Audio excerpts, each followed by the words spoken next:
हाय दोस्तों, आज के वीडियो में मैं आपको इलेक्ट्रिकल सुपरवाइजर लाइसेंस ये पूरे प्रोसेस के बारे में एकदम डिटेल में बताने वाला हूँ। तो सबसे पहले हाउ टू अप्लाई, इसको अप्लाई कहाँ पे करने का है, एप्लीकेशन कैसे करने का है, कौन अप्लाई कर सकता है इसको, मतलब सिर्फ इलेक्ट्रिकल ग्रेजुएट्स या कोई भी ग्रेजुएट्स।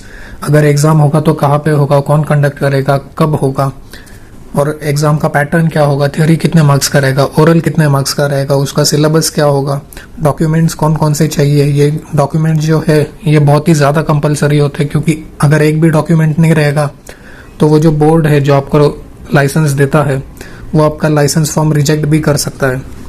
और सबसे इम्पोर्टेंट बात तो ये एग्ज़ाम फी पेमेंट की, क्योंकि इसके अलावा तो आपका फॉर्म प्रोसेस होगा नहीं। तो ये पूरी डिटेल्स मैं आपको इस वीडियो में बताने वाला हूँ। ये वीडियो शायद थोड़ा लंबा हो सकता है, और अगर आपके कुछ डाउट्स रहेंगे तो आप नीचे कमेंट्स कर ही सकते हो। तो सबसे पहले एक चीज़ समझ लीजिए, आप सुपरवाइजर लाइसेंस दो कैटेगरी में मिलता है। एक तो एग्जेम्प्टेड फ्रॉम एग्ज़ाम, मतलब जिसको एग्ज़ाम देना नहीं पड़ेगा, और जो दूसरा होता है वो नॉन एग्जेम्प्टेड वाले।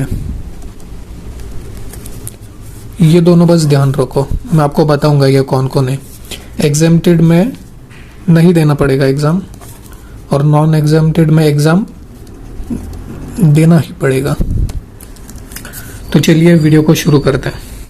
आप कोई भी ग्रेजुएट हो, कोई भी हो, अगर आपको ये सुपरवाइजर लाइसेंस निकालना है तो सबसे पहले आपको महाराष्ट्र का डोमिसाइल होना बहुत ज़्यादा ज़रूरी है। अगर ये नहीं है तो सबसे पहले आप डोमिसाइल सर्टिफिकेट निकाल लीजिए माई सेवा केंद्र या ऑनलाइन एप्लीकेशन करके।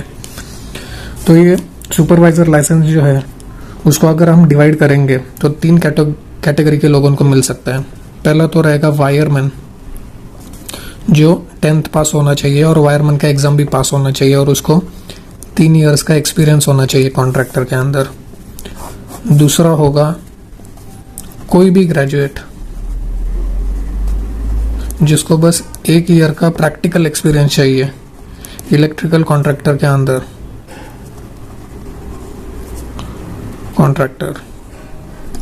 और तीसरे जो लोग हैं वो तो स्पेशलाइज्ड है, जिन्होंने डिग्री या डिप्लोमा किया हुआ है इलेक्ट्रिकल में, और जिनके पास 1 ईयर का एक्सपीरियंस है, प्रैक्टिकल एक्सपीरियंस, या कोई सर्टिफिकेशन कोर्स किया हुआ है गवर्नमेंट ऑथराइज्ड। तो ये देखो, मैंने जैसे कि पहले कहा था, ये वाली जो दो कैटेगरी है वो नॉन एग्जेम्प्टेड है। इनको एग्ज़ाम देना है अगर सुपरवाइजर लाइसेंस चाहिए तो। और ये जो है, क्योंकि इन्होंने पहले से ही बहुत ज़्यादा एजुकेशन ले रखा है तो इनको एग्ज़ाम देना नहीं पड़ता। तो ये हुआ डिविजन्स। तो अभी मैं इसका एग्ज़ाम देना है तो उसका पहले एग्ज़ाम का ये बता देता हूँ कि कैसे होगा, थियोरी और प्रैक्टिकल। ये देखो, एग्ज़ाम जो होता है वो 2 इसमें डिवाइड हो जाएगा। एक तो थियोरी जो रहेगा 100 मार्क्स का, और दूसरा होगा प्रैक्टिकल जो भी होगा 100 मार्क्स का। अभी इस दोनों में आपको प्रैक्टिकल में 40 पासिंग है और थियोरी में 40 पासिंग है, पर थियोरी में 2 पेपर होता है। एक तो इलेक्ट्रिकल थियोरी ये सब्जेक्ट का, जिसको 20 नंबर्स मिनिमम चाहिए, इलेक्ट्रिकल यूटिलाइजेशन का, इसमें भी आपको 20 चाहिए। तो कुल मिला के 200 में से आपको 80 मार्क्स चाहिए पासिंग होने को। और ये प्रैक्टिकल मतलब ही ओरल है, ये तो आपके बोर्ड मेंबर्स जहाँ पे आपका सेंटर है वहाँ पे ही ले लेंगे आपका ओरल। तो अभी एग्ज़ाम तो हो गया, तो अभी मैं बताता हूँ कि अगर आप एग्ज़ाम एग्जेम्प्टेड हो, मतलब एग्ज़ाम नहीं देने के कैटेगरी में आते हो, या नॉन एग्जेम्प्टेड हो, तो इस चीज़ के लिए आपको एप्लीकेशन कैसे करना है। अभी मैं आपको जिनको एग्ज़ाम देने वाले कैटेगरी में है वो एग्ज़ाम में एडमिसिबल होने के लिए, हॉल टिकट आने के लिए क्या प्रोसेस करना पड़ेगा ये बताऊंगा। पहले सबसे पहले तो उनको फॉर्म C भरना है। ये फॉर्म रहता है एडमिशन टू एग्जामिनेशन का। दूसरा जो होगा वो फॉर्म E होगा। ये आपको आपका जो एम्प्लॉयर है उनके पास से भरवा के लाना है। इसमें आपका डेट ऑफ ज्वाइनिंग, सैलरी, आप कितने साल का एक्सपीरियंस लिया हुआ है उस कंपनी में, ये पूरा डिटेल्स रहेगा उसके पास। थर्ड जो है, अगर आपके पास वायरमैन का सर्टिफिकेट है तो वो ज्वाइन कर दीजिएगा इसमें। फोर्थ है, जो एग्ज़ाम का फीस रहेगा वो आपको ऑनलाइन भरना है। इसका महाग्रास ये साइट पे जाके आपको ऑनलाइन फिलअप कर देना है। फिर जो है, आपको 3 फोटोज लगेंगे और सबसे इम्पोर्टेंट, ये तो बहुत ज़्यादा कंपलसरी, आपको डोमिसाइल सर्टिफिकेट लगेगा।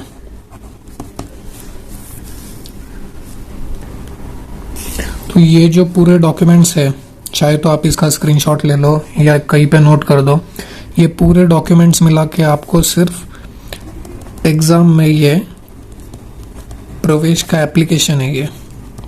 तो इसके बाद जो है वो आपका हॉल टिकट नंबर आ जाएगा और सेंटर अलोकेट किया जाएगा। इसके बाद ही आपका एग्ज़ाम होगा। तो ये बस उसका स्टार्टिंग प्रोसीजर है। तो ये देखो, जो डिग्री और डिप्लोमा वाले हैं, अगर उनको लाइसेंस चाहिए तो उनको सबसे पहले डोमिसाइल होना बहुत ज़्यादा ज़रूरी है, महाराष्ट्र का ही। बाकी दूसरे स्टेट्स का रहेगा तो चलेगा नहीं। और उसके बाद स्कूल लिविंग सर्टिफिकेट। दूसरा जो आएगा, इनको फॉर्म ए, जिसकी लिंक मैं डिस्क्रिप्शन में दे दूंगा, वो पूरा फिलअप करना है और ये डॉक्यूमेंट्स उसको अटैच करने हैं। तीसरा जो है, उसके डिग्री या डिप्लोमा जो भी कंप्लीट किया हुआ है उसके पूरे रिजल्ट्स, इसका जेरोक्स, ओरिजिनल नहीं, सर्टिफिकेट्स मतलब पासिंग सर्टिफिकेट जो रहेगा, इसको फोटोकॉपी करके सेल्फ अटेस्टेड करना है, मतलब खुद से साइन करना है। उसके बाद उसका पैन, आधार, जो भी आईडी कार्ड है वो। उसके बाद उसको 4 लेटेस्ट फोटोग्राफ्स। और आखिरी में उसका जो 1 ईयर एक्सपीरियंस का जो है वो अपने एम्प्लॉयर से फॉर्म ई के फॉर्मेट में वो भरवा के इसको ज्वाइन कर सकता है। और लास्ट में आएगा आपका जो फीस है, अभी जो फिलहाल चल रहा है वो 400 रुपीज़ है। ये एग्ज़ाम का फी नहीं है, ये आपका जो सुपरवाइज़र लाइसेंस है उसका कॉस्ट है। तो ये आपको महाग्रास पे भर देना है ऑनलाइन तरीके से। तो ये पूरा डॉक्यूमेंट्स लेके आपको आपके नज़दीकी इलेक्ट्रिकल इंस्पेक्टर का जो ऑफिस है वहाँ पे जाना है। वो सबसे पहले इस फॉर्म्स की स्क्रूटिनी करेंगे। कोई गलती है तो आपको वहीं पे बता देंगे, और कोई गलती नहीं हुई तो ये आपका जाएगा बोर्ड के पास, जिस तरह से आपका अगर ये अप्रूव हो गया तो आपका लाइसेंस वहीं पे मिल जाएगा आपको।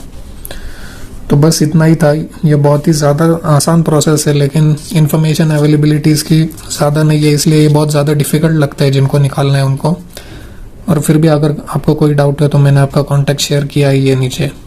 So thank you very much.